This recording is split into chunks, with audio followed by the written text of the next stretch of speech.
할렐루야. 오늘도 주의 말씀과 은혜를 사모함으로 이전을 찾으신 여러분들을 다시 한번 주의 이름으로 환영하고 축복합니다.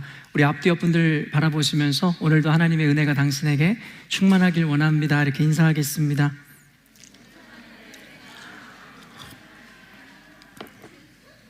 먼저 우리 학생들과 어린이 설교를 먼저 진행한 이후에 연이어서 같은 본문으로 하나님 말씀을 증거해 가려고 합니다. 오늘 본문에는 여러분 잘 알고 있는 이 엘리야라고 하잖아요. 엘리야가 등장합니다. 모세와 더불어서 이 주위시 유대인들에게는 가장 영향력 있고 위대한 지도자로 꼽히는 인물입니다. 그래서 신약 성경에도 엘리야의 이름이 여러 번 등장한다라는 것 여러분 아실 것 같은데요. 오늘은 그 엘리야가 어떤 삶 가운데 큰 위기를 맞이했어요. 나라의 왕이 엘리야를 죽이려고 그를 쫓게 되어지는 장면까지 이어지게 되거든요. 그러다 보니까 하나님께서 그에게 나타나셔서 그의 몸을 피신하고 숨게 하시면서 그에게 놀라운 기적을 통해서 먹이시고 입히시는 장면들을 오늘 본문에서는 기록하고 있습니다. 우리 어린이 친구들, 학생 친구들, 오늘 설교는 조금 복잡하고 어려울 수도 있을 것 같아요. 그래서 여러분들이 얼마나 설교를 잘 이해했는지 각자 부서로 돌아갔을 때 우리 전도사님들과 함께 이야기하면서 또 우리 전도사님들이 잘 이해한 친구들에게는 선물도 나눠줄 수 있었으면 좋겠습니다. 여러분이 얼마나 이해할 수 있는지 한번 여러분들의 수준을 보도록 할 건데요. 오늘 말씀 잘 따라서 한번 따라오셨으면 좋겠어요. 오늘 설교 제목이 뭐죠, 우리 친구들? 아까 기억해요? 정말 믿으십니까? 라는 질문이에요. 여러분들에게 이렇게 진짜 물어보고 싶어요. Do you truly believe that God is a creator? 여러분 믿으십니까? 여러분 진짜 믿으세요? 어떤 목사님이 그런 이야기를 하세요. 저도 전적으로 동의하는데요. 이 Genesis chapter 1 verse 1을 우리가 truly believe 하지 못한다면 우리는 그 외의 성경을 읽을 필요도 없다라는 이야기를 하세요. 이 창세기 1장 1절이 뭐죠? 여러분 다 암기하셨죠? 다 같이 시작. In the beginning, God created the heaven and the earth. 태초에 하나님께서 천지를 창조하시느니라. 여러분 뭘로 하나님께서 창조하셨어요? 오직 말씀으로 만드셨어요. 하나님이 어떠한 수고를 하거나 노력한 게 아니라 그저 말씀으로 무에서 유를, 세상을 창조하셨어요. 다시 한번 물을게요. 여러분 정말 이것을 믿으세요? 믿으시면 제 설교가 오늘 여러분에게 은혜가 있을 거예요. 목사님이요, 대학교 학생 시절에 어떤 유명했던 선교사님의 간증에 크게 은혜를 받았던 적이 있었어요. 그때 당시에 굉장히 이름이 있고 유명한 선교사님이었는데 그 간증의 내용이 이래요. 여러분들 한번 그 간증의 내용 함께 들어보세요. 이 선교사님은요, 중국에서 복음을 전하는 선교사님으로서 활동을 했는데요, 복음을 전하다가 중국의 공안에게 잡혀서 감옥에 갇히게 되었어요. 감옥이라는 곳이 어떤 곳인지 알아요? 알죠? 얼마나 무섭고 얼마나 힘든 곳이겠어요. 근데 이 선교사님이 조금 독특하셨던 것 같아. 그 선교사님이 하나님 앞에 기도를 하는데 이렇게 기도하는 거야. 하나님, 제가 계란이 너무 먹고 싶습니다. 목사님도 계란을 너무 좋아하거든요. 그래서 목사님은 반찬 중에 꼭 계란이 있어야 밥을 먹어요. 근데 이 선교사님도 그랬었나 봐요. 그래서 하나님 앞에 계란이 너무 먹고 싶다고 기도하는 거예요. 근데 여러분 생각하기에 감옥에 gat혀 있는데 먹고 싶은 음식이라고 해서 마음대로 먹을 수가 있어요? Of course not. 그래서 이 선교사님이 기도한 것이었겠죠. 근데 이 선교사님이 간절히 기도했더니 다음날 눈을 떴더니 감옥 안에 계란이 있었을까요, 없었을까요? 있었을까요, 없었을까요? 네, 계란이 있었어요. 근데 이 선교사님이 너무 놀란 거야. 자기가 기도했으면서도 놀란 거야. 아무리 기도했다고는 하지만 어떻게 이게 응답이 될 수 있지? 그랬는데 다음 날에도 이 선교사님이 눈을 떴더니 계란이 있었게요, 없었게요? 있었어요. 이 선교사님은요, 그 계란을 그렇게 14년 동안 감옥에서 매일과 같이 먹었대요. 여러분 믿어져요? 어느 날이요, 근데 더 놀라운 얘기 해줄까요? 이 선교사님이 너무 궁금한 거야. 지금 여러분도 궁금하잖아. 계란이 어떻게 감옥 안에 들어올 수 있었을까? 갑자기 없었던 곳에서 계란이 갑자기 뿅 나타났을까? 아니면 감옥에 간수가 어느 날 와가지고 계란을 하나씩 감옥에다 넣어준 것이었을까? 너무나 궁금하니까 이 선교사님이 자지 않고 밤에 실눈을 뜨고 기다린 거야. 어떻게 계란이 그 위치에 나타나게 되는지. 이런데 어떻게 계란이 그곳까지 나타나게 됐는지 알아요? 쥐가 계란을 굴려서 안으로 가지고 오더라는 거예요. 여러분, 아까 몇 년 동안 계란을 매일과 같이 공급받았다고요? 14년이었어요. 근데 목사님이 찾아보니까 쥐의 평균 수명이 얼마나 되는 줄 아세요? 쥐가 얼마나 살까요? 5년? 2년? 우리 시원님 정확히 아는데요, 수컷 쥐는 2년이고 암컷 쥐는 2년 1개월이에요 그러면 총 14년 동안 쥐가 매일과 같이 계란을 옮겨줬다는 것은 쥐가 죽기 전에 유언을 해야 되는 거야. 새끼 쥐한테 아빠는 이젠 죽지만 저 감옥에는 하나님의 사람이 있단다. 너의 미션은 이거야. 너의 사명은 그가 죽는 날까지 계란을 계속 옮겨줘 하고선 쥐가 깨끗하게 죽은 거예요. 그랬더니 그 다음 새끼 쥐가 그걸 옮기고 또다시 유언을 하고. 이렇게밖에 생각할 수 없겠죠. 여러분, 믿어지세요? 믿어지세요? 아멘 소리가 적어진 것 같아요. 더 놀라운 얘기 해줄까요? 여러분, 한 가지를 얻으면 이 사람이 더 간이 커진다고 이 선교사님이 감옥에서 계란으로 만족하지 않고 사과가 먹고 싶은 거예요. 그래서 목사님, 그 선교사님이 기도했대요. 하나님, 사과가 먹고 싶습니다. 사과가 먹고 싶습니다. 그렇게 기도했더니 다음날 사과가 있었을까요? 없었을까요? 있었어요. 그런데 또 똑같이 어떻게 사과가 왔는지 궁금해서 그것을 기다렸어요. 이번엔 어떻게 사과가 그에게 주어졌을까요? 새가 사과를 물어다가 감옥으로 넣어주더라는 거예요. 다시 한번 물어볼게요. 여러분, 믿어지세요? 믿어지세요? 목사님은 이 간증을 통해서 선교를 지망했었던 학생으로서 가슴이 뜨거워짐을 느꼈어요. 그런데요, 이 선교사님이 너무 유명해서일까요? 그 이후에 잡음들이 들려오기 시작했어요. 너무 믿기 힘든 간증을 하는 그 선교사님이 복음을 전하기 위해 거짓말을 하고 있다는 이야기가 들려오기 시작했다는 거예요. 그런데요, 그것이 사실인지 거짓인지도 모른 채 그 소문이 들려올 때 제가 첫 번째 반응했던 것이 어떤 것이었는지 아세요? 그럴 줄 알았어 였습니다. 그럴 줄 알았어. 어떻게 쥐가 14년 동안 계란을 굴려올 수 있어? 어떻게 새가 사과를 그 감옥으로 옮겨올 수 있어? 라고 하는 실망감이었어요. 그런데 그 즉시 하나님께서 저에게 어떤 마음을 주셨는지 아세요? 두영아, 지금 그것이 사실인지 거짓인지가 중요한 것이 아니라 너는 나를 믿고 있지 않구나 라는 마음이었어요. 여러분, 성경에는요, 오늘 본문에도 엘리야에게 까마귀가 떡과 고기를 매일과 같이 가져주었다라고 이야기해요. 그리고 우리는 이렇게 이야기해요. 하나님, 성경의 모든 말씀을 믿습니다. 성경에 있는 어떤 글자 하나하나조차도 하나님께서 분명히 이루신 일이라고 믿습니다 라고 여러분, 우리는 고백해요. 그런데 우리에게 묻고 싶은 거예요. 왜? 우리 삶 가운데는 그 일이 일어날 수 없는가에 대한 질문입니다. 여러분, 하나님께서 세상을 만드셨다라는 것을 믿는다면서요. 여러분, 말씀으로 세상을 만드는 게 어렵겠어요? 아니면 쥐가 계란을 감옥으로 굴려오는 게 쉽겠어요? 어떤 게 더 어렵고 어떤 게 더 쉽겠어요? 여러분은 하나님께서 세상을 만드셨다라는 것도 믿으면서 고작 쥐가 계란을 굴려왔다라는 것을 못 믿어요? 그럼 여러분이 읽었던 모든 성경의 내용들 다 거짓이라고 그동안 생각해왔던 것인가요? 우리는 여러분 대단한 착각에 빠져 있어요.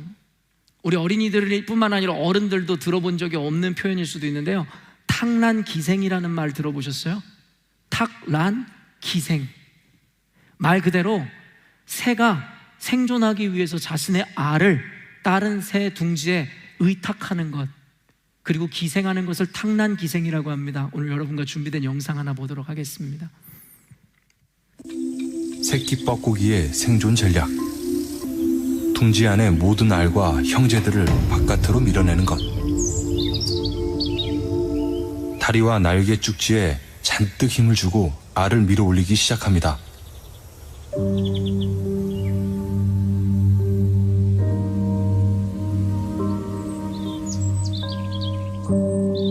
잘 발달된 날개 축지는 손처럼 사용됩니다.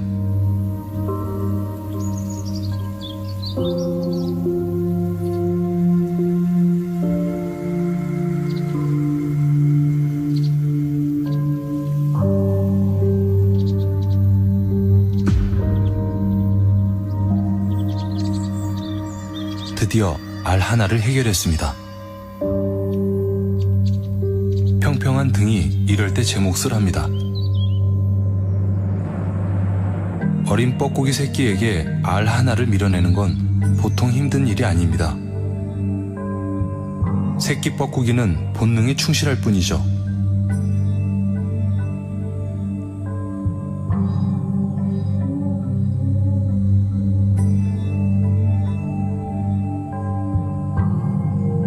이번에도 마찬가지 다리에 힘을 주고 구속으로 밀어붙이기 시작합니다.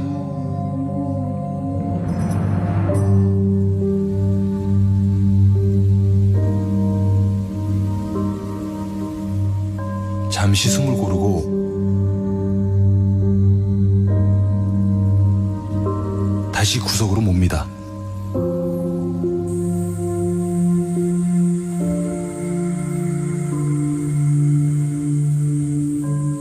새끼 붉은 머리 오목눈이로선 당해낼 재간이 없죠.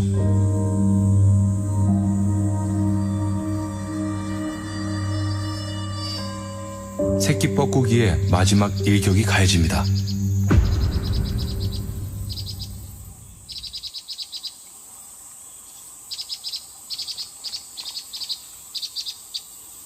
이제 둥지하는 녀석의 세상입니다. 여러분, 이와 같이 끔찍하고 충격적인 영상을 여러분에게 보여준 이유가 무엇일까요? 아까 말한 탕난 기생을 하는 대표적인 조류 중에 하나가 바로 뻐꾸기입니다. 그렇게 귀엽게 생긴 뻐꾸기가 자기가 알을 키울 수 없어 남의 둥지에다가 알을 낳아요. 그런데 그 알에서 갓 부화한 뻐꾸기 새끼가 하는 행동이 가히 충격적인 것이죠.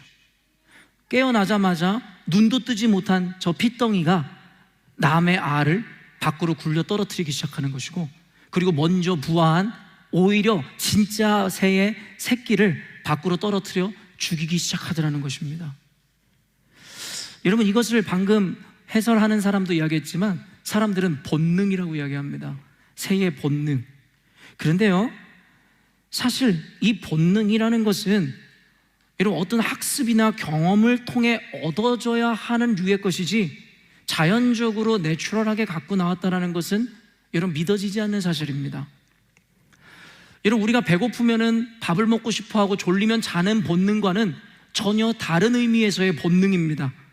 어떻게 이제 눈을 뜬 새끼가 살기 위해서, 사실은 자기가 살아야 하는 둥지라는 개념도 없을 것인데 살기 위해서 남의 알을 밖에다 던지고 새끼를 죽이는 일을 감행할 수 있겠냐라는 거예요.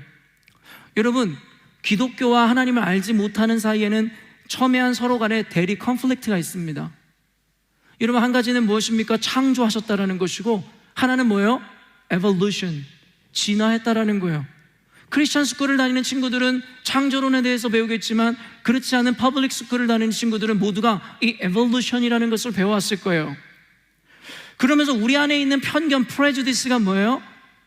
과학이라는 것은 사실과 역사를 기반으로 한 팩트인 것이고, 신앙이라는 것은 뭔가 허구적이고 이 비상식적인 것을 믿는 소설과도 같은 것이다 라고 우리 안에는 그와 같은 편견이 자리 잡고 있어요.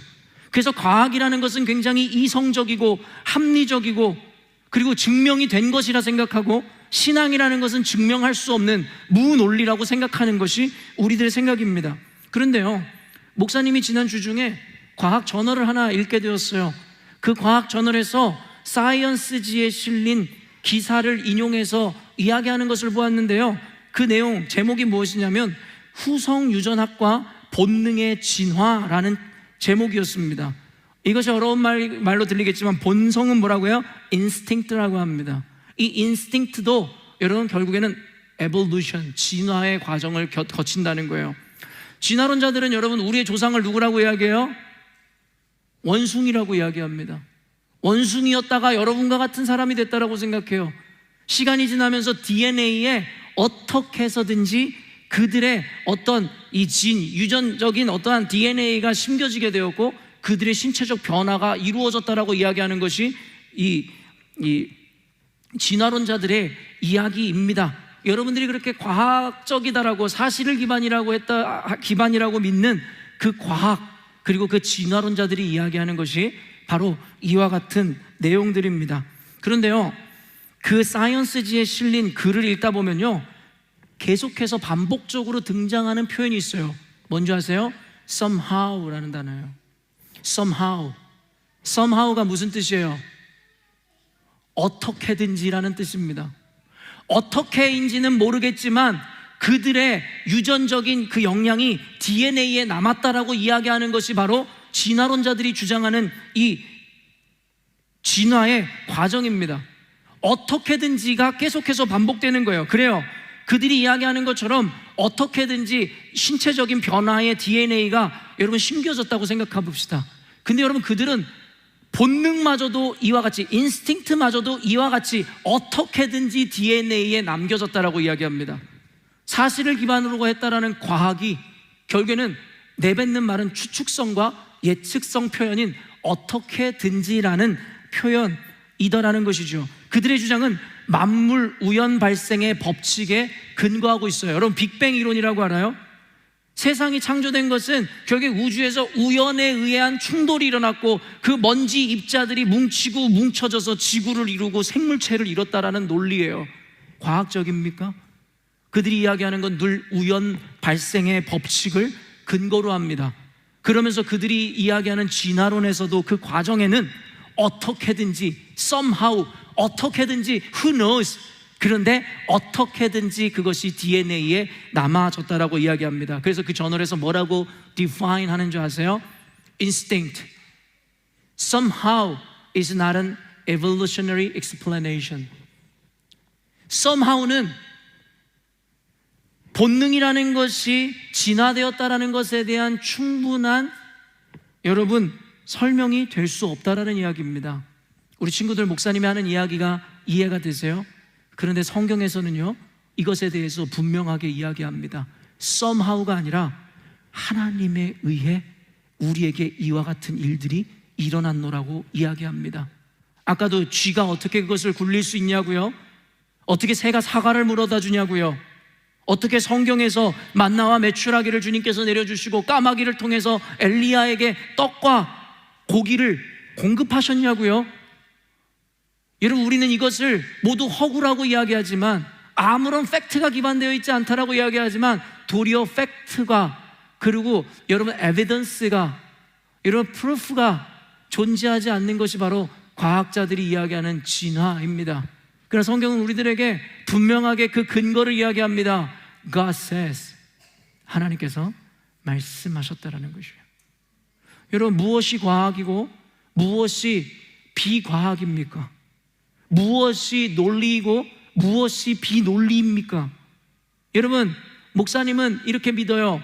여러분은 크리스찬이라고, 그리고 여러분은 believer라고 믿어요. 무엇을 believe 하는 사람입니까? God is almighty. 여러분, we can do everything in Christ who gives His strength. 그의 힘과 능력을 주시는 그분 안에서 우리는 모든 것을 할 수 있다라고 우리는 믿어요. 여러분, 믿으십니까? 여러분, 믿음이라는 것은 추상적인 게 아니에요.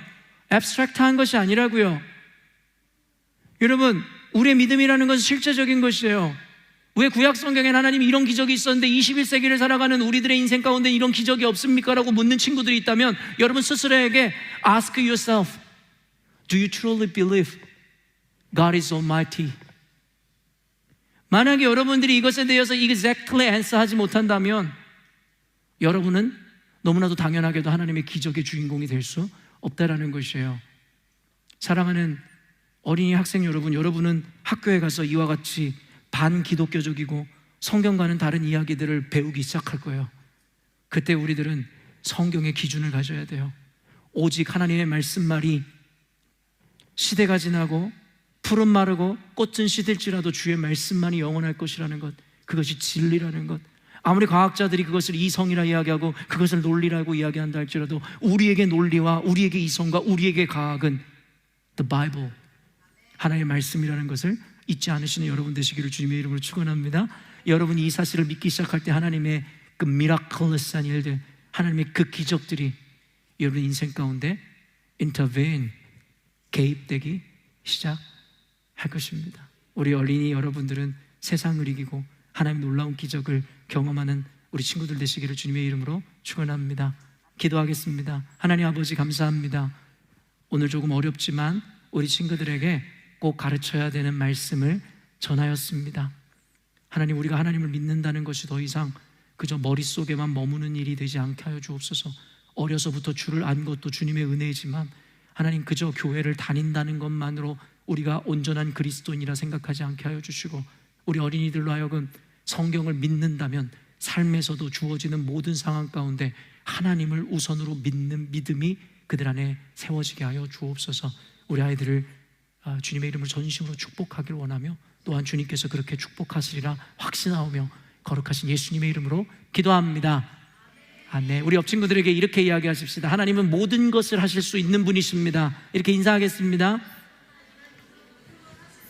우리 아이들에게 우리 박수로 우리 각자 자리로 돌려보내드리도록 하겠습니다. 우리 친구들은 우리 선생님들과 전도사님 따라서 각자 반으로 이동하시면 되겠습니다.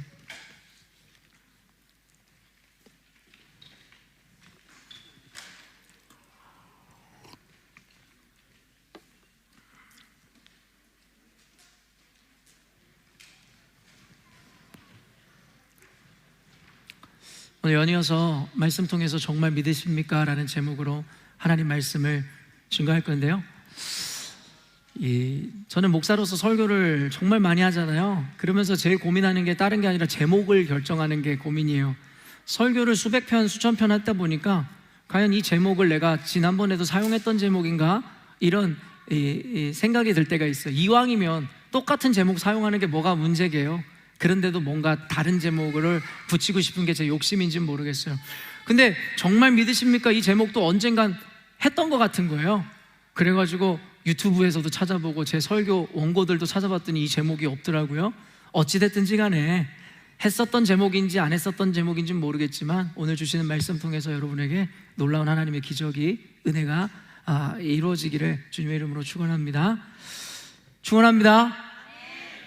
내가 볼 땐 우리 열린문교회 성도들이 문제가 있는 건 확실한 것 같아요. 지난주에 선교사님의 지적은 둘째치고 어떻게 동의가 안 되고 아멘이 안 되는지 저는 상식적으로 이해가 안 돼요. 여러분 믿음이 없으십니까? 여러분 모두 오늘 말씀 통해서 하나님의 큰 은혜를 누리시기를 주님의 이름으로 축원합니다. 아멘. 우리 1절 말씀 한번 읽어보도록 하겠습니다. 길르앗에 우거하는 자 중에 디셉 사람 엘리야가 야합에게 말하되 내가 섬기는 이스라엘의 하나님 여호와께서 살아계심을 두고 맹세하노니 내 말이 없으면 수년 동안 비도 이슬도 있지 아니하리라 하니라. 일부 예배 때에도 박명 전사가 읽다가 실수했는데 이게 아합이 아니라 자꾸 야합으로 들리나 봐요. 어디서 자꾸 야합을 하셔서 그런 건지 모르겠는데 아합입니다. 여러분 아합, 지금 엘리야가 처음 등장하는 장면인데요, 엘리야는요 북이스라엘의 아합 왕, 그리고 우리가 잘 알고 있는 이세벨 여왕 시대에 활동했었던 선지자입니다. 엘리야는 아까도 얘기했지만 이 유대인들에게 있어서 모세와 더불어 가장 위대한 지도자로 꼽히는 사람이에요. 그래서 세례 요한이 그들에게 나타났을 때 당신이 다시 온 엘리야냐라고 묻는 이들이 있었으며, 그렇죠? 그리고 변화산 사건에서도 예수님께서 모세와 엘리야와 더불어 대화하셨다라는 장면이 나오고, 가상 7원이라고 하는 십자가상에서 예수님께서 엘리 엘리 라마 사박다니 할 때에 사람들이 이렇게 생각했죠. 그가 엘리야를 부르나 보다. 그리고 연이어서 어떤 장면이 나오냐면 엘리야가 와서 과연 그를 구원하는지 우리 한번 보자. 그러니까 엘리야는 그만큼 그들에게 영향력이 있었던 사람이고, 그리고 성경에서 죽음을 보지 않고 하나님께 갔었던 유일한 두 사람 중에 한 명임을 우리는 알고 있죠. 그 엘리야의 위대한 시작이 바로 오늘 1절 말씀에서 시작되는 것입니다. 엘리야는요 그의 이름 뜻 자체가 여호와는 하나님이시다라는 뜻을 갖고 있는, 이름을 갖고 있는 자입니다.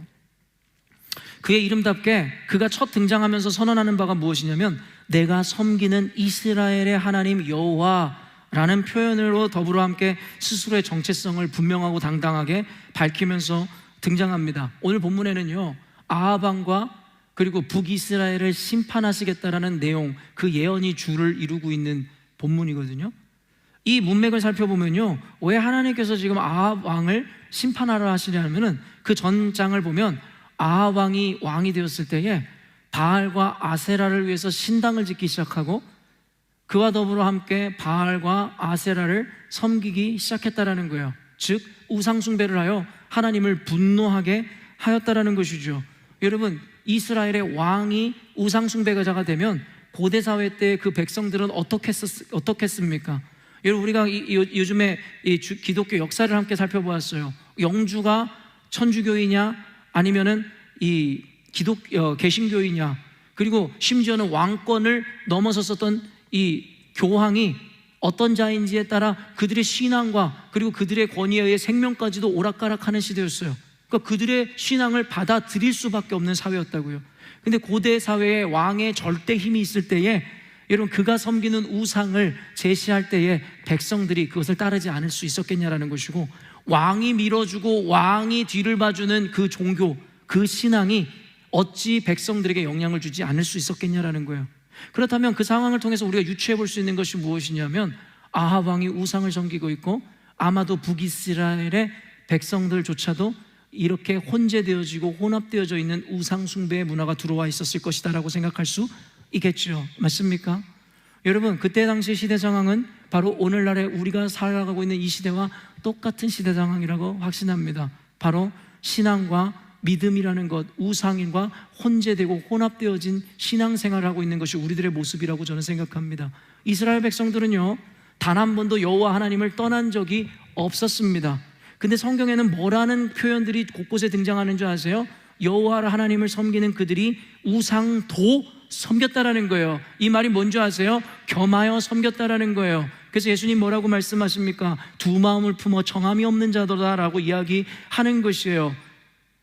요한계시록에서도 라오디게아 교회 가운데 이야기하는 것이 무엇이에요? 차지도 뜨겁지도 않은 자에 대해서 하나님께서 그에게 맹렬히 하나님께서 퍼부는 저주의 말씀이 있더라는 것이죠. 사랑하는 성도 여러분, 오늘날의 그리스도인들 스스로 선민이라고 생각했던 이스라엘 백성과 같이 자신은 구원을 받은 자녀라고 생각하는 교회 안에도 이와 같이 혼합적이고 혼재되어 있는 신앙의 양상들이 나타나더라는 거예요. 가족을 더불어 섬기고 돈을 더불어 섬기는 맘모니즘이 우리들에게 여러분 판을 치고 있고, 더불어 다원주의를 통해서 온갖 세상의 여러분 세계관과 철학 그리고 신들이 교회 안으로 몰려 들어오기 시작했습니다. 우리는 아니라고 하죠. 청교도의 나라라고 했었던 미국에서조차 대통령에게 기도했었던 그 목사라는 작자가 했었던 기도의 말미에 뭐라고 이야기합니까? 예수 외에 모든 종교의 신의 이름으로 기도한다라는 이야기를 청교도의 나라 미국에서 이제는 대통령 취임식장에서 이뤄진 일이라는 거예요. 여러분, 그들의 나라에서만 이뤄진 일일까요? 이미 우리나라 안에도 이루어지는 일은 아니며 앞으로 이루어지게 될 일은 아닐까요? 여러분, 이미 WCC나 NCCK에 한국에 여러분 네로라 하는 대형 교단들이 이미 다 가입하고 있습니다. WCC나 NCCK가 하는 일이 무엇인지 아시죠? 종교 통합입니다. 교단 통합에서 시작된 운동이 결국엔 이 종교의 통합으로 이어져서 결국엔 모든 종교에 진리가 있다라는 포스트 모더니즘의 시대 상황과 시대관을 그대로 나타나는 것이 여러분이 믿고 있는 트래디셔널한 디노미네이션, 교단이라는 곳에서 이루어지고 있는 일입니다. 다만 성도들이 모를 뿐이죠. 성경에서 마지막 때가 오면 사탄도 광명의 천사로, 그리고 목사로, 그리고 선지자로 여러분 둔갑하여 여러분을 미혹해내리라고 이야기했습니다. 저는 극단적인 종말론주의자가 아니라는 거 여러분 아실 것입니다. 성경의 말씀을 있는 그대로 여러분에게 전한 것입니다. 여러분, 그러면서 우리에게 뭐라고 말씀하세요? 너희들은 늘 깨어있으라는 거예요. 뭐를 기준으로요? 하나님의 말씀을 기준으로 말입니다. 지금 혼재된 이 상황 가운데 하나님께서 또한 우리에게 사명을 주십니다. 누굴 통해서요? 엘리야를 통해서 말입니다. 스스로의 정체성을 분명히 하라는 거예요. 엘리야가 내가 섬기는 이스라엘 하나님 여호와라는 표현을 썼던 것은 그때 당시에 대세를 거스르는 것이고 왕의 심기를 건드리는 말임이 분명하죠. 너희들이 선민이라고 이야기하며 이스라엘이라고 이야기하면서 너희들은 여호와를 버렸노라. 그러나 내가 이스라엘 섬기는 것은 오직 여호와 하나님 한 분밖에 없다라는 것에 대해서 분명히 선언하죠. 오늘 주님께서 저와 여러분에게 이와 같이 혼재된 시대 가운데 살아가면서 우리 열린문교회가 그리고 그리스도인들이 어떠한 태도로 살아가야 되는지에 대한 분명한 말씀을 하고 계신다라는 거예요. 주님께서 여러분에게 묻는 것이에요. Who are you? 넌 누구냐는 거예요. 여러분 누구입니까? 여러분 무엇입니까? 여러분의 아이덴티티는 무엇입니까? 우리는 그리스도인입니다. 우리는 believers들입니다. 하나님을 믿는 자들이고 예수 그리스도의 유일함을 믿는 자들이 바로 우리들입니다. 엘리야의 이 외침을 통해서 오늘날의 그리스도인들은 깨달아야 합니다. 우리가 얼마나 우상 숭배가 혼재되어 있는 세상 가운데 우리의 신앙 안에도 얼마나 많은 잔재들이 남아있는지에 대해서 말입니다. 그러면서 스스로 구원은 따놓은 당상이라고 착각하는 무리들에 대해서 우리는 너무나 잘 알고 있는 것이죠. 그러한 우상 숭배로 인해서 하나님께서 그들에게 심판을 내리시는데 그 심판의 방법이 무엇이었어요? 비를 그치게 하는 것이었습니다. 여러분, 물이라는 것은 생물학적으로도 우리에게 굉장히 중요해요. 생물학적으로 우리가 3일 이상 물을 마시지 않으면 사망할 수도 있다라고 이야기합니다. 그래서 여러분, 메소포타미아 문명을 비롯해서 4대 문명뿐만 아니라 오늘날의 발전된 수도는 모두 강을 끼고 있다는 거 알고 계시죠? 물이라는 것은 생명입니다. 그래서 하나님께서 애굽에서 10가지 재앙을 일으키실 때 나일강을 핏빛으로 물들였던 이유는 생명의 주관자가 누구인지에 대해서 보여주기 위한 하나님의 의도셨음이라 여러분들에게 이야기했습니다. 물이라는 것은 생명입니다. 그리고 또한 더 나아가 풍요와 결실의 상징이죠. 비가 내리지 않으면 그 해의 농사는 망하는 것이고 삶의 질과도 직결되어 지는 것입니다. 그래서 성경에서는 이 비를 하나님의 은혜와 축복의 결과로도 언급하고 있으며 반면에 우상 숭배에 대한 심판의 결과라고도 이야기하고 있습니다. 여러분, 이와 같이 엘리야는 우상 숭배하던 아합과 이스라엘에게 이와 같은 심판을 예고한 거예요. 너희들에게 이제는 비가 수년 동안 내리지 않을 것이다라는 것이죠. 그리고 여러분, 이와 같은 컨텍스트를 볼 때에 엘리야에게 어떠한 상황들이 전개되었겠냐라는 거예요. 자신의 정체성을 가지고 타협하지 않고 당당히 여호와 하나님을 외쳤던 여러분, 엘리야에게 그의 어떤 일이 일어났을까요? 당연하게 대세를 거스르고 그리고 아합 왕 절대 권력자를 대적하였던 엘리야를 죽이고자 하는 일들이 일어났을 것이고 아마도 그를 어떻게 잡을까가 논의되기 시작했을 것입니다. 그래서 2절 3절에 이런 말씀이 연이어져 이어지는데요, 읽어보도록 하겠습니다. 여호와의 말씀이 엘리야에게 임하여 이르시되 너는 여기서 떠나 동쪽으로 가서 요단 앞 그리시네가에 숨고. 당연하게 그를 죽이려고 하는 일들이 일어났을 것이기에 여호와께서 그에게 말씀하시는 거예요. 도망하라는 거예요. 요단 앞 그리시네가에 숨으라는 거예요. 그런데요, 이와 같은 성경의 내용들과 내러티브를 읽을 때마다 저는 종종 의아한 생각이 들어요. 여러분, 여기까지 너무나 상식적이고 당연한 전개들이 이루어지고 있는데 여러분, 의아한 생각 안 해보셨습니까? 저만 하는 생각입니까? 의아하다면 뭐가 의아합니까? 당연하게 그를 죽이려 하는 자가 있으니까 숨으라고 하는 게 뭐가 문제가 있지? 제가 의아하게 생각하는 것은 이것입니다. 하나님은 전지전능하신 분이신데 왜 하나님의 사람들을 단번에 구원하시거나 놀라운 기적으로 당신의 위엄을 나타내지 않고 사람을 도망하라 하실까? 그렇게 했을 때 하나님의 사람도 가오가 상하기도 하고 그리고 하나님의 위엄도 땅에 떨어질 텐데 하나님은 왜 그러시지? 내가 아는 하나님은 무능력자가 아닌데, 이런 생각 1차원적으로 생각해 보지 않으셨습니까? 여러분, 근데 우리는 이 이유에 대해서 너무나 잘 알고 있죠. 하나님이 왜 다윗에게 그 비참한 도망자의 신세를 허락하실 수밖에 없었는지, 왜 이스라엘 백성들에게 수많은 고난을 허락하실 수밖에 없었는지, 하나님이 무능력해서가 아니라 하나님은 왜 그들을 고난 가운데 방치하실 수밖에 없으셨는지에 대해서 우리는 배움을 통해서 알고 있죠. 왜요? 하나님은 그들을 연단하고 훈련시키심으로 말미암아 온전한 믿음의 사람으로 나오게 하기 위해서였다라고 성경은 이야기합니다. 하나님이 단번에 도와줘봤자 결국엔 그들의 그 믿음 오래가지 않을 것을 주님은 아시죠. 여러분, 우리는 온실 속의 화초라는 이야기를 합니다. 우리 아이들을 이쁘다고 모든 것을 뒷바라지해주고 아무것도 하지 않게 만들어주는 것은 그 아이를 사랑하는 것이 아니라 그 아이를 망치는 길이겠죠. 왜요? 그 아이가 나가게 될 세상에는 부모는 없습니다. 그 아이 스스로가 이겨내야 되는 세상에서는 온갖 고초와 이상한 일들도 경험해야 할 것이에요. 근데 부모가 모든 것을 가림막해주고 모든 것을 막아주자 그 아이는 스스로 자생할 수 있는 능력을 상실해버리게 된 것이죠. 인간은 미련해서 이와 같은 누를 범하나 하나님은 그러실 리가 없으시죠. 우리로 하여금 단순히 기복주의적인 신앙이 아닌 너희들 스스로가 하나님을 신뢰함으로 말미암아 그 과정을 이겨내라고 말씀하시는 것이죠. 오늘 설교 제목은 정말 믿으십니까? 입니다. 이 개념은 중의적인 의미를 갖고 있어요. 단순히 하나님의 존재에 대한 믿음이 있냐라고 묻는 것뿐만 아니라 정말 하나님을 신뢰하느냐라고 묻는 질문이 있는 거예요. 언젠가도 설교했지만 단순히 존재론적인 의미에서 believe in 하는 것이 아니라 정말 trust in God 하고 있냐를 여러분들에게 질문하고 있는 설교 제목이라는 것입니다. 하나님은 무능력한 분이 아니십니다. 이 과정을 통해서 당시 사람들이 된 주인공을 단련시키고 가르쳐 주시고자 하였고, 심지어는 21세기를 살아가고 있는 우리가 성경을 읽으며 그들의 경험을 통해 살아계신 하나님을 배우기를 원하셨을 것입니다. 주님의 계획은 이미 수천 년 이후에까지도 미치고 있었다라는 것이고요. 하나님은 모세를 통해 이스라엘을 애굽에서 이끌어내실 때에도 10가지 재앙을 내리셨고, 그리고 구름기둥과 불기둥으로 인도하셨어요. 그리고 며칠길이면 지나갈 수 있는 광야길을 40년 동안 그들이 헤매게 하셨죠. 이유가 무엇입니까?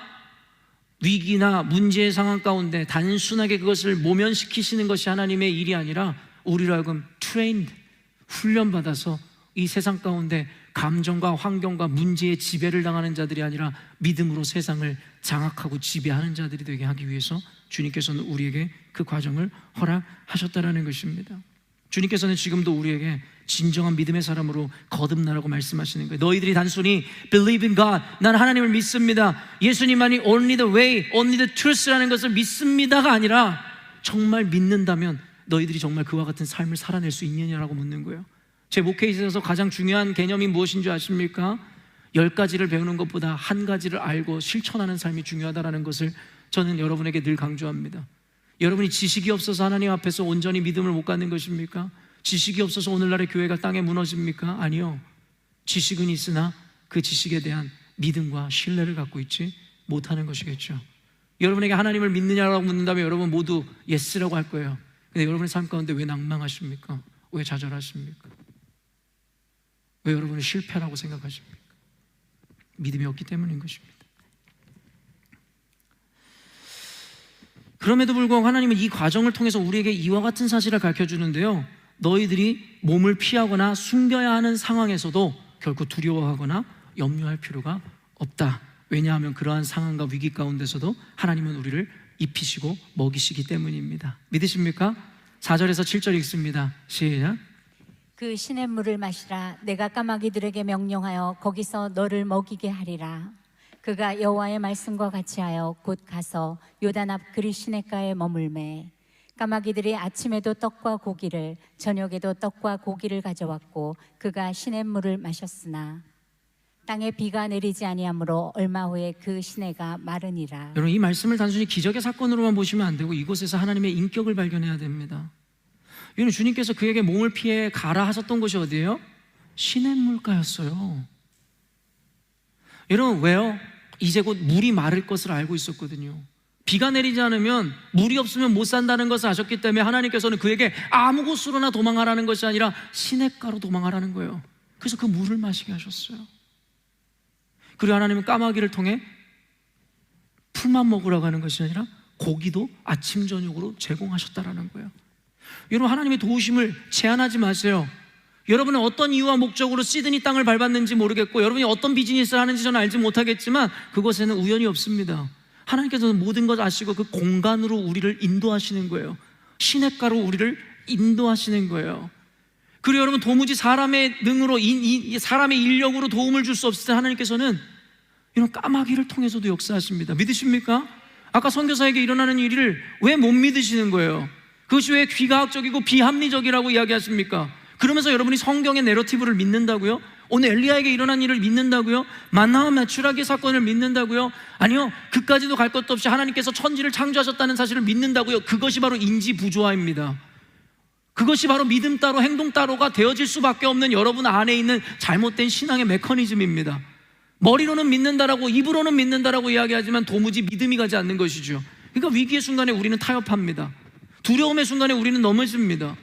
하나님의 주권과 하나님의 절대적 통치를 믿지 못하는 것이죠. 아닙니까? 그렇지 않아요. 맞아요. 믿음이 없는 거예요. 여러분, 그 이후에 어떤 일이 일어나는 줄 아세요? 물이 말라버려. 오늘 본문에 안 나오지만 물이 말라버려요. 맛있게 이제 더 이상 없게 되는 거예요. 그랬더니 주님께서 그 다음 내러티브를 어디로 인도하시냐면 바로 여러분 그 유명한 사르밧 과부의 이야기로 인도하시는 거예요. 우리는 사르밧 과부의 이야기를 통해서 항상 이런 생각을 하죠. 하나님께서 사르밧 과부의 위기 가운데 나타나셔서 기적을 행하셨고 그 이후에 그의 아들이 죽게 되자 그 아들을 살리셨던 기적의 사건. 근데 그게 사르밧 과부의 관점에서 보면 그렇지만 전체적인 맥락과 내러티브는 엘리야의 관점으로 이동하고 있어요. 그게 무슨 말인 줄 아세요? 절망과 절벽에 내몰렸을 때 하나님께서는 반드시 살리신다예요. 공간을 옮기시고 까마귀를 통해서도 안 되게 되면 이제는 사람을 붙이시는데 그 사람이 누구예요? 바로 사르밧의 과부였던 것입니다. 열왕기상 17장 9절 말씀이에요.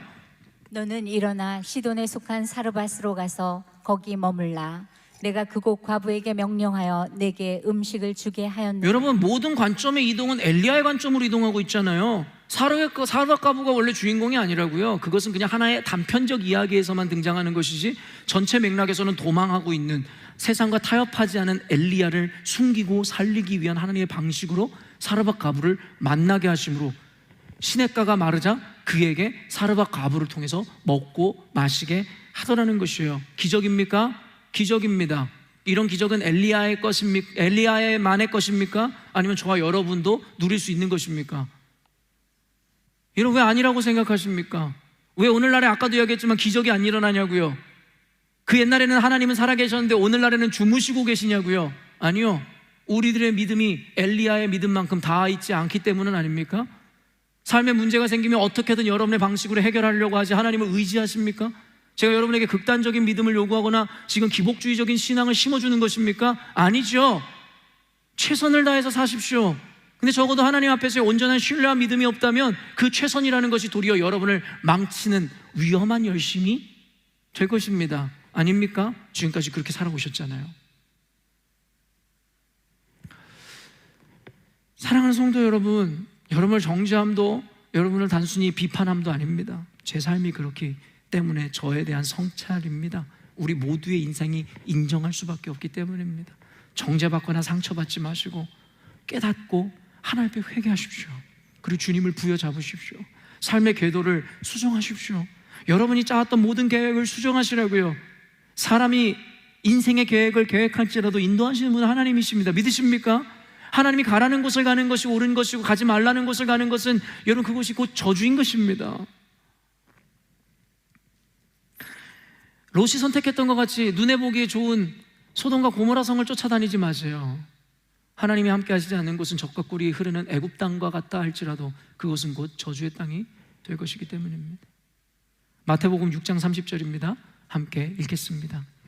오늘 있다가 내일 아궁이에 던져지는 들풀도 하나님이 이렇게 입히시거든 하물며 너희일까 보냐 믿음이 작은 자들아. 여러분, 예수님께서 그래서 꿰뚫어 보시고 이렇게 말씀하시는 거 아니에요? 내일 아궁이에 던져지는 들풀도 하나님께서 저렇게 예쁘게 입히시는데 그 전에 나오는 게 뭐예요? 길에 핀 백합이 솔로몬의 그 영광보다도 더 아름다운 옷을 입었다는 표현이에요. 여러분, 그런데 그런 들풀도 하나님께서 그렇게 입히시고 먹이시는데, 하늘의 새도 먹이시는데 하물며 너희일까 보냐. 너희가 누군데? 하나님의 자녀들 아닙니까? 하물며 너희들을 굶겨 죽으실까 봐 두려워하느냐, 이 믿음이 작은 자들아라고 얘기하는 거야. 하나님이 계시지 않는 것이 아니라, 하나님이 능력이 없는 것이 아니라 여러분이 믿음이 없다라고 지적하고 있는 거 아닙니까? 여러분, 하나님 여러분을 사랑하십니다. 믿으십니까? 그런 하나님이 여러분을 놓으실 수가 없어요. 하나님이 여러분을 놓는 것이 아니라 여러분이 하나님을 놓을 뿐입니다. 매 순간순간, 매 순간순간 예수님을 십자가에 못 박으시는 게 바로 저와 여러분인 것이에요. 지금까지 본문의 대략이 이래요. 맥락이 그렇다고요. 기억에 그와 같이 대세가 넘어간 상황 가운데 오직 여호와 하나님을 외쳐 선포했던 엘리야, 세상 가운데 피해를 당하고 죽음의 위협 가운데 있을 때 그는 타협하지 않고 결국엔 도망하죠. 그럼에도 불구하고 그 고난 가운데 하나님은 그를 버리시지 않으신다. 그리고 그의 상한 가오를 다시 영광으로 이끌어내신다. 그게 성경의 내러티브고 성경의 전체 이야기입니다. 오늘 본문을 통해서 세상에서 당당히 하나님을 섬기는 그리스도인의 정체성을 분명히 하여 사명을 감당하라는 거예요. 스스로가 당당하지 못해 그리스도인이라고 밝히지 못한다라고 비겁하고 궁색한 변명을 하시는 분들, 뭐가 잘못입니까? 여러분이 그리스도인답지 않게 사는 것이 잘못이지, 그렇다고 해서 사명자로서 세상 가운데 여러분의 아이덴티티를 당당하게 밝히지 않아도 된다라고 성경에서 이야기하고 있지 않아요? 하나님의 법을 따르세요. 교회의 질서를 따르세요. 그럼 당당하게 부끄럼 없이 그리스도의 제자이고 하나님의 자녀라는 것을 여러분이 밝혀낼 수 있을 거예요. 그리고 직장 상사가 주는 술 한잔 받지 않아서 여러분이 프로모션, 승진에서 떨어진다고요? 저는 청년들에게 늘 이와 같은 가치를 가르쳤어요. 여러분, 이미그레이션 법이 바뀌면 비자가 불리해진다고요? 저는 그런 것에 묶여본 적이 없어요. 이미그레이션을 통제하는 분이 하나님이세요. 직장 상사의 마음과 회사의 번영을 여러분 지키시기도 하고 관리하시는 분이 주님이십니다. 믿으십니까? 그런데 직장 상사가 주는 술을 거절하면, 그리스도의 양심을 지키면 우리가 성공할 수 없다고요? 저는 그렇게 생각해 본 적 단 한 번도 없습니다. 군대 생활하면서 사단장이 주고 하늘과 같은 자들이 주는 술잔 거절했습니다. 거절할 수 있습니다. 거절했다고 해서 제 인생 잘못되지 않았습니다. 인생이 잘못되지 않는데 우리의 믿음 없음으로 말미암아 스스로 지레 겁을 먹는 것이겠죠. 그리고 더 나아가서 그렇게 성공하면 뭐 할 건데요? 세상에 천하를 얻고도 생명을 잃어버리면 모든 것을 잃은 것이다라고 말씀하시는 주님의 말씀 동의하지 않으십니까? 하나님의 말씀을 거역하고 신앙 양심을 버리고 여러분이 친구를 사귀고 성승진을 하고 세상에서 성공을 하면 뭐 할 건데요? 뭐 할 건데요? 하나님의 말씀을 지키고 교회 질서를 지키며 주님 앞에서 당당한 그리스도인으로 살다가 방 한 칸에서 주님과 동행하며 살다 죽는 인생이 훨씬 더 값지고 귀한 인생 아닙니까? 저는 그렇게 생각하고 그렇게 믿습니다. 왜 우리가 당당하지 못할까요? 왜 엘리야와 같이 살아내지 못할까요? 그런 사람들의 삶을 주님께서는 결코 내버려 두시지 않습니다. 하나님이 보호하십니다. 하나님은 우리를 괴롭히고 고통 주기 위해 우리를 세상으로 보낸 것이 아닙니다. 그저 우리가 누리는 고난과 고통을 관망하시고 즐기시는 분이 아니십니다. 주님은 우리의 멍에를 함께 매기를 원하십니다. 마태복음 11장 28절에서 30절 말씀입니다. 수고하고 무거운 짐진 자들아 다 내게로 오라. 내가 너희를 쉬게 하리라. 나는 마음이 온유하고 겸손하니 나의 멍에를 메고 내게 배우라. 그리하면 너희 마음이 쉼을 얻으리니 이는 내 멍에는 쉽고 내 짐은 가벼움이라. 여러분에게 숱하게 인용했었던 말씀입니다. 너희는 먼저 그의 나라와 그의 의를 구하라. 그리하면 이 모든 것을 너희에게 더하여 주시리라. 사랑하는 성도 여러분, 그럼 주님께서 우리에게 말씀하시는 것이 뭐냐면 수고하고 무거운 짐진 자들 다 내게로 오라는 거예요. 내가 너희를 쉬게 한다라는 거예요. 그런데 주님께서 여기까지 끝냈으면 좋은데 이와 같은 말씀을 이어주세요. 그리고 나의 멍에를 매라는 거예요. 아니, 내 등에 있는 짐을 덜어주셔놓고 다시 멍에를 매라니요. 멍에는 소가, 여러분 뭐를 끌 때 목에다 매는 걸 멍에라고 한단 말이에요. 언젠가도 이것에 대해서 여러분에게 강해해드렸잖아요. 근데 주님께서 뭐라고 말씀하세요? 이 멍에를 매래. 예수 그리스도의 노예가 되래요. 그런데 그것이 진정한 자유이고 그때 너희들은 쉼을 얻게 될 것이래요. 왜요? 멍에는 쉽고 가볍기 때문이래요. 하나님 우리에게 준 멍에 사명이 너무 무겁습니다. 너무 힘이 듭니다. 너무 고통스럽습니다. 근데 주님께서 뭐라 그러냐면 내가 너를 관망하고 있고 너의 고통을 즐기는 게 아니라 내가 너와 함께 멍에를 함께 메고 있다라고 말씀하시는 거예요. 언젠가도 제가 제 아들과 함께 우럴스에서 장을 많이 보고서는 아들이 아빠 도와주겠다고 한 손씩 들겠다고 했었던 그 이야기 했던 거 기억나십니까? 그러면서 아들이 그런 이야기를 해요. 아빠 난 이게 하나도 안 무거워. 왜 안 무거운 줄 아세요? 제가 다 들고 있으니까 그런 거예요. 쥐는 그냥 손만 얹고 있으니까 안 힘들죠. 우리에게 사명을 맡겨놓으시고 주님께서 우리를 손놔버리신 게 아니라 주님이 다 지고 계신 거예요. 믿으십니까? 그래서 우리에게 주님의 멍에를 매라는 거예요. 이것이 가볍고 쉽다라고 이야기하는 거예요. 왜냐하면 주님이 대신 싸워줄 거고 주님이 살아줄 거니까라고 말씀하시더라는 것입니다. 어떤 시상식에서 어떤 연예인이 얘기한 것처럼 그저 우리는 잘 차려진 밥상에 숟갈만 얻는 거 아니에요? 히브리서에서 왜 그렇다고 이야기합니까? 너희들과 장차 오실 그 영광에 참여케 하기 위함이라고 논리적으로 이야기하잖아요. 우리 따위가 필요한 게 아니에요. 주님의 나라를 위해서 주님이 우리를 사랑하셔서 우리에게 그 숟가락만 얹어서 잔치상에 참여하게 하기 위해서입니다. 그런데 왜 거절하십니까? 왜 거절하십니까? 왜 믿음이 없음으로 말미암아 세상의 문제를 문제로 받아들이시면서 살아가시냐라는 거예요. 저는 그게 안타까워요. 목사로서 저는 그게 안타깝다고요. 훨씬 좋은 게 많은데 왜 그렇지 않은 것들로 즐거움을 삼고 살아가려 하는지에 대해서 저는 이해가 되지 않아요. 주님께서 우리를 책임져 주십니다. 근데 우리의 문제는 이 사실을 머리로만 알고 있지 삶으로 살아내지를 못한다는 거예요. 여러분, 아침을 깨우는 말씀에서 요즘에 베드로가 계속해서 고통당하고 있잖아요. 여러분, 그런데요, 하나님께서 베드로가 어느 날 예수님을 만나고 예수님에게 요청하여 당신이 진짜 예수님이거든 나를 물 위로 뛰어내리게 하라고 하잖아요. 그래서 예수님께서 내가 예수다라고 얘기하니까 베드로는 물 위로 뛰어내려 물 위를 걷는 기적을 경험하게 됐어요. 근데 여기까지였다면 베드로 대단하다라고 할 텐데, 이 내러티브의 끝은 여기가 아니었고 우리들에게 진짜 이야기하고자 하는 핵심은 여기에 있지 않다라는 거예요. 이런 베드로가 물 위로 뛰어내렸었던 그 믿음의 근거가 뭔지 아세요? 바로 존재에 대한 믿음이에요. 예수 그리스도께서 맞다라는 존재에 대한 믿음, 바로 believe in 하였다는 거죠. believe in 하였기 때문에 그는 물 위로 뛰어내릴 수 있었습니다. 그런데 어때요? 풍랑이 일고 태풍이 일자 그는 두려워하여 물 아래로 가라앉게 되죠. 여기서 그에게 결여된 믿음의 모양이 무엇이에요? 하나님을 trust in 하지 못했다라는 것이죠. 그래서 주님께서는 동일하게 또 말씀하세요. 왜 의심하였느냐? 믿음이 작은 자야. 오늘날의 교회 가운데 주님께서 뭐라고 말씀하시는지 아세요? 너희들이 내 존재에 대해서 몰라서가 아니라 너희들이 나를 신뢰하지 않기 때문에 내가 일할 수 없다라고 말씀하시는 것이죠. 마귀들도 주님의 존재를 믿습니다. 마귀들도 주님이 살아계시다는 걸 알아요. 우리보다 더 잘 알죠. 그렇지만 마귀들은 주님을 신뢰한다라고 이야기하잖아요. 주님께서 정말 우리들에게 믿으냐고 묻는 것은 바로 우리들에게 존재에 대한 믿음뿐만 아니라 그를 진정으로 신뢰하느냐라고 묻고 있습니다. 저는 믿습니다. 선교사의 간증, 여러분이 들을 때 어떤 느낌을 받으셨어요? 말도 안 돼, 뻥치시고 있네, 저런 일이 어떻게 있을 수 있어? 그게 여러분의 믿음의 수준입니다. 성경에서는 그런 사고를 가진 사람이 성경을 읽으면 성경이 읽어집니까? 성경이 믿어집니까? 온갖 뻥이 다 들어있는데요, 그들의 개념에 따지면 모든 게 다 뻥이잖아요. 어떻게 홍해가 갈라집니까? 어떻게 여리고성이 무너집니까? 어떻게 만나와 메추라기, 어떻게 까마귀를 통해서 어떻게 죽은 자가 살아납니까?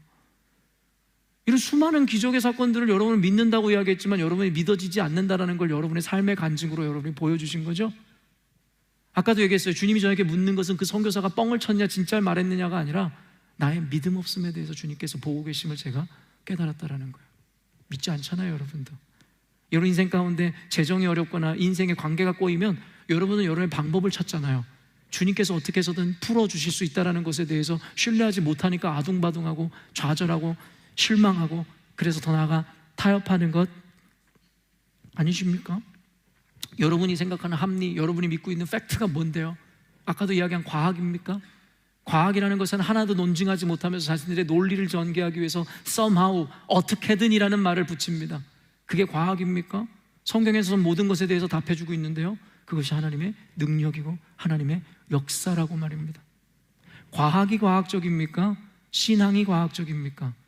과학이 논리적일까요? 신앙이 과연 논리적일까요?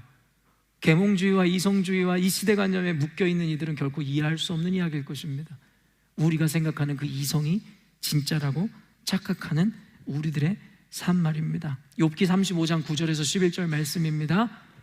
사람은 학대가 많음으로 부르짖으며 군주들의 힘에 눌려 소리치나 나를 지으신 하나님이 어디 계시냐고 하며 밤에 노래를 주시는 자가 어디 계시냐고 말하는 자가 없구나. 땅의 짐승들보다도 우리를 더욱 가르치시고 하늘의 새들보다도 우리를 더욱 지혜롭게 하시는 이가 어디 계시냐고 말하는 이도 없구나. 약간 어려운 이야기지만 여러분, 욥이 고난당할 때 3명의 친구가 와서 훈계하다가 하나님에게 욕먹은 사건이 있어요. 그 다음에 젊은 엘리후라는 사람이 나타나서 의로운 이야기를 해줍니다. 물론 엘리야에 대한 평가도 여러 의견이 있지만 오늘은 그것을 논하는 자리는 아니니까요. 엘리후가 뭐라고 이야기합니까? 사람은 학대가 많음으로 부르짖어 군주들의 힘에 눌려 소리치나. 이것이 바로 저와 여러분들의 모습이고 오늘이에요. 반기독교적인 세상이든 아니면 돈이든 명예든 세상을 주관하고 있는 모든 권력에 짓눌려 소리치고 있다라는 것이죠. 근데 엘리후가 한탄하는 게 뭔지 아세요? 나를 지으신 하나님이 어디 계시냐고 하며 밤에 노래를 주시는 자가 어디 계시냐고 말하는 자가 없구나. 땅의 짐승들보다도 우리를 더욱 가르치시고 하늘의 새들보다도 우리를 더욱 지혜롭게 하시는 이가 어디 계시냐고 말하는 이가 없구나. 이게 무슨 말인지 아세요? 그 고통과 고난 가운데 하나님을 찾는 자가 없다라는 거예요. 더 나가서 여러분, 까마귀가 물어오고 아까도 얘기했지만 본능에 의해서 뻐꾸기가 그것을 내모는 것에 대해서 과학자들은 어떻게든이라고 하는 비과학적인 이야기, 비논리적인 이야기를 하지만 성경은 이렇게 설명하고 있는 거예요. 하나님께서 땅의 짐승과 모든 것을 가르치셨다라는 것이죠. 그리고 우리를 그것들보다 더 지혜롭게 하셨다라는 것이죠. 근데 우리는 그런 하나님을 찾지 않는구나라고 성경에서 이야기하고 있는 것이고요. 너무나 우리들의 모습 아닙니까? 이 시대의 모습 아닙니까? 제가 그런 말을 합니까? 결론을 맺겠습니다. 여러분 잘 알고 있는 요한 웨슬리라는 분이 옥스퍼드 대학에서 이와 같은 제목의 설교를 했습니다. 책으로도 나와 있거든요. 꼭 읽어보실 수 있으면 사서 읽어보세요. 한국어로 번역된 책은 없는 것 같아요. 제목이 이거예요. The Almost Christian. The Almost Christian. 사실 한국말로 이거 자체가 번역이 힘들잖아요. The Almost Christian을 뭐라고 이야기하겠어요? 뭐 거의 그리스도인 정도로 해석할 수 있는 거예요. 그런데 요한 웨슬리가 뭐라고 이야기했는지 아세요? 오늘날에 The Almost Christian들이 많다라는 거예요. 그러나 The Almost Christian은 The Fully Christian이 아니라는 것이죠. 맞습니까? 여러분, 주님께서 우리들에게 99%를 원하시는 게 아니에요. 100%를 원하세요. 이루어질 수 없는 이상인지 모르겠지만 끊임없이 타협하지 않고 100%를 향해 가는 그리스도인들을 원하고 계신다고요. 요한 웨슬리가 이야기한 게 이것이에요. The Almost Christian은 진짜 크리스찬이 아니다. 하나님께서 오늘 우리들에게 묻는 이 믿음이라는 것의 결과가 뭔지 아세요? 너희들은 지금까지 The Almost Christian이었는지는 모르겠지만 그것은 The Fully Christian이 아니다. 내가 너희들에게 원하는 것은 너희들이 The Almost Christian이 되기를 원하는 것이 아니라 The Fully Christian이 되기를 원한다고 주님께서 말씀하시는 거예요. 어렵죠? 불가능해 보이죠? 그러나 가능합니다. 주님께서 함께 하시기 때문입니다. 그리고 그 불가능해 보이는 믿음과 신뢰를 오늘 저와 여러분에게 주님께서 요청하고 계시는 거예요. 선택은 여러분입니다. 지금까지와 같이 그저 The Almost Christian, 사실은 거의 크리스찬도 아니죠. 하프 크리스찬, 사실은 하프 크리스찬도 아니죠. 그저 무늬만 크리스찬으로 살아갈 것인가? 아니면 오직 주님 말씀 외에 다른 것을 타협하지 않고 주님만 따르기로 결정하는 The Fully Christian이 될 것이냐? 여러분이 선택하십시오. 결과는 보장은 못합니다. 예수님을 따라도 가난해질 수 있습니다. 예수님을 따르다 순교할 수 있습니다. 그러나 여러분에게 분명히 가르쳐 드릴 수 있는 것은 그와 같은 자들은 하늘에서 그 누구보다도 빛날 것입니다. 우리가 영원히 살아갈 그곳 본향 천국에서 말입니다. 이 세상에서 결과를 바라는 자들은 그저 기복주의 신앙인들일 뿐이겠죠. 주님, 무엇을 주셔서 내가 주님을 믿는 게 아니에요. 주님이 내게 복을 주시기 때문에 주님을 섬기는 게 아닙니다. 이미 주님은 물과 피를 쏟으시면서 나에게 영원한 것을 소유하게 하셨습니다. 그런 주님을 위해서 나는 그저 내 모든 것을 태울 뿐입니다. 태워 죄도 남기고 싶지 않습니다. 사랑하는 성도 여러분, 결과를 바라지 마세요.